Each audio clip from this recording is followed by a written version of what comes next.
আজ আপনাদের সামনে চলে এসেছি একদম ইউনিক ও দুর্দান্ত স্বাদের একটি রেসিপি নিয়ে। তো নমস্কার বন্ধুরা, নীলা রান্নাঘরে আপনাদের সবাইকে অনেক অনেক স্বাগত জানাই। আশা করি সবাই খুব ভালো আছেন ও সুস্থ আছেন। তো চলে এসেছি আজকে আপনাদের সামনে আরও একটি নতুন রেসিপি নিয়ে। তো আমার সব বন্ধুদের অনুরোধ রইল ভিডিওটি স্কিপ না করে প্রথম থেকে শেষ পর্যন্ত দেখার জন্য। তো আসুন দেখি না যাক আমার এই আজকের রেসিপি। তো বন্ধুরা, আমি আজ আপনাদের বানিয়ে দেখাবো পাকা আমের বড়া। তো বন্ধুরা, আমরা তো তালের বড়া খেয়েই থাকি, তো আমি কিন্তু আজকে আপনাদের আমের বড়া বানিয়ে দেখাবো। এটা কিন্তু তৈরি করতে যেমনই সহজ আর খেতেও কিন্তু দারুণ সুস্বাদু হয়। তো বন্ধুরা, এখন কিন্তু আমের সিজন চলছে, তাই বাজারে কিন্তু প্রচুর পরিমাণে আম পাওয়া যাচ্ছে। তো দেখুন বন্ধুরা, আমি এখানে নিয়ে নিয়েছি দুটো পাকা হিমসাগর আম। তো এখন একটা ছুরির সাহায্যে আমের খোসাগুলো ছাড়িয়ে নিচ্ছি। তো আমার চ্যানেলে যারা নতুন বন্ধু, যদি আমার ভিডিওটি ভালো লেগে থাকে তাহলে অবশ্যই আমার চ্যানেলটি সাবস্ক্রাইব করে পাশে থাকা বেল আইকনটি অন করে দেবেন, যাতে আমি কোনো ভিডিও ছাড়লে তার নোটিফিকেশান আপনাদের কাছে পৌঁছে যায়। তো বন্ধুরা, তালের বড়া তো আমরা তালের সিজনে খেয়েই থাকি। এছাড়া কিন্তু যদি এইরকম বড়া খাওয়ার ইচ্ছে হয় তাহলে কিন্তু আমরা এখন এই আমের সিজনে আম দিয়ে খুব সহজেই বানিয়ে নিতে পারি। তো দেখুন বন্ধুরা, দুটো আমের খোসা আমি তুলে নিয়েছি।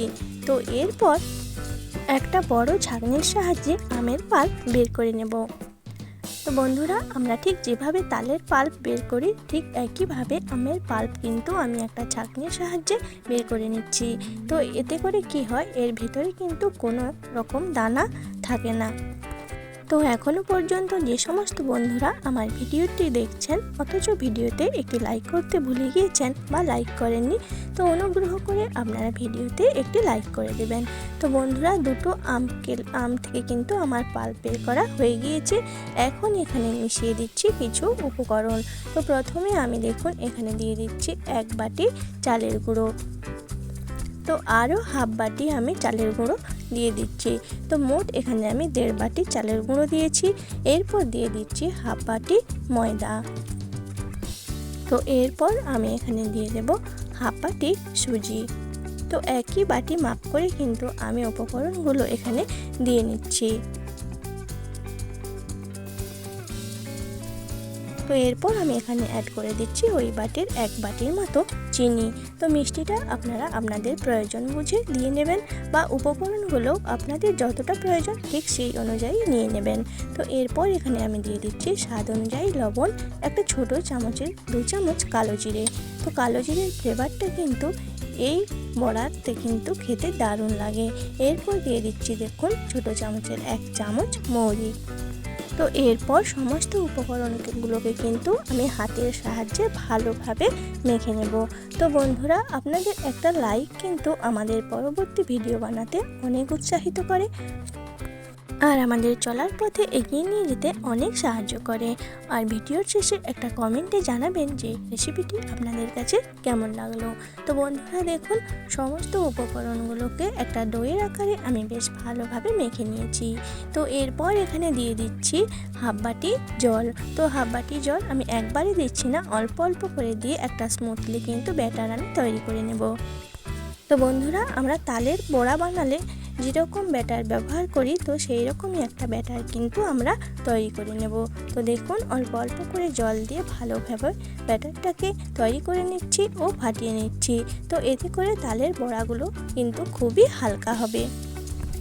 আর বন্ধুরা, আমার ভিডিওগুলো যদি আপনাদের কাছে ভালো লেগে থাকে তাহলে অবশ্যই আমার চ্যানেলটি সাবস্ক্রাইব করে দেবেন। তো দেখুন ভালোভাবে ব্যাটারটাকে মেখে নিয়ে একটা ঢাকনা দিয়ে প্রায় 10 মিনিটের জন্য রেস্টে রেখে দিয়েছিলাম। তো 10 মিনিট পর ঢাকনাটা খুলে নিয়েছি, আর দেখুন চিনি থেকে কিন্তু বেশ খানিকটা জল বেরিয়ে গিয়েছে। তো হাত দিয়ে কিন্তু আমি আরও কিছু সময় ব্যাটারটাকে ভালোভাবে ফেটে নিচ্ছি। তো বন্ধুরা, আপনারা অবশ্যই এই আমের সিজনে একবার এই আমের বড়া বানিয়ে নিজেরা খাবেন ও বাড়ির সবাইকে খাওয়াবেন, খেতে কিন্তু দারুণ টেস্টি হয়। তো দেখুন বন্ধুরা, ব্যাটারটা আমার একদমই রেডি হয়ে গিয়েছে। আর ওভেনে কিন্তু আমি কড়াই বসিয়ে বেশ কিছুটা সাদা তেল গরম করে নিয়েছিলাম। এরপর ব্যাটার থেকে ছোট ছোট বড়ার আকারে আমি তেলের মধ্যে দিয়ে দিচ্ছি। তো বড়াগুলোকে বেশ কয়েকটা ব্যাচে কিন্তু আমাকে ভেজে নিতে হবে। তো যেহেতু একটু বেশি পরিমাণ আছে তাই কিন্তু একবারে ভাজলে হবে না। তো প্রথম ব্যাচে আমি বেশ কয়েকটা বড়া দিয়ে দিচ্ছি। তো বন্ধুরা, এই বড়া কিন্তু বাচ্চা থেকে বড় সবাই কিন্তু খেতে খুবই ভালোবাসে। তো দেখুন বন্ধুরা, বেশ কয়েকটা বড়া আমি দিয়ে নিয়েছি। তো এক পিঠে হালকাভাবে ভাজা হয়ে এলে অপর পিঠে আমি উল্টে দিচ্ছি। আর বন্ধুরা, এই বড়াগুলো ভাজার সময় কিন্তু খুব সুন্দর একটা গন্ধ ওঠে, এটা আপনারা ভাজলেই বুঝতে পারবেন। তো এই সময় গ্যাসের ফ্লেম কিন্তু লো টু মিডিয়ামে রেখেই ভেজে নিতে হবে, নাহলে ওপর থেকে লাল হয়ে যাবে আর ভেতরে কিন্তু কাঁচা রয়ে যাবে। তো সেই জন্য বড়াগুলোকে একটু সময় নিয়ে বেশ লাল লাল করে ভেজে নিতে হবে। তো দেখুন বন্ধুরা, প্রথম ব্যাচের বড়াগুলো আমার একদমই ভাজা হয়ে গিয়েছে। তো এখন একটা পাত্রে তেল ছেঁকে তুলে নিচ্ছি।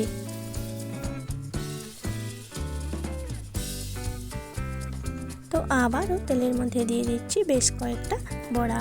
তো একইভাবে উল্টে পাল্টে বড়াগুলোকে কিন্তু আমি ভেজে নেব।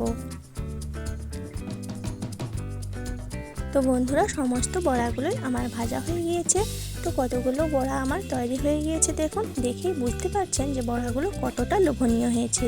তো দেখতে যেমনই সুন্দর, খেতে কিন্তু আরও টেস্টি।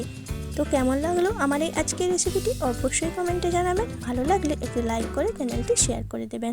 আর এরকম নিত্য নতুন রেসিপি পেতে অবশ্যই আমার চ্যানেলটি সাবস্ক্রাইব করে পাশে থাকা বেল আইকনটি অন করে দেবেন, যাতে আমি কোনো ভিডিও ছাড়লে তার নোটিফিকেশান আপনাদের কাছে পৌঁছে যায়। তো সবাই ভালো থাকবেন, সুস্থ থাকবেন। চলে আসবো আরও কোনো নতুন একটি রেসিপি নিয়ে।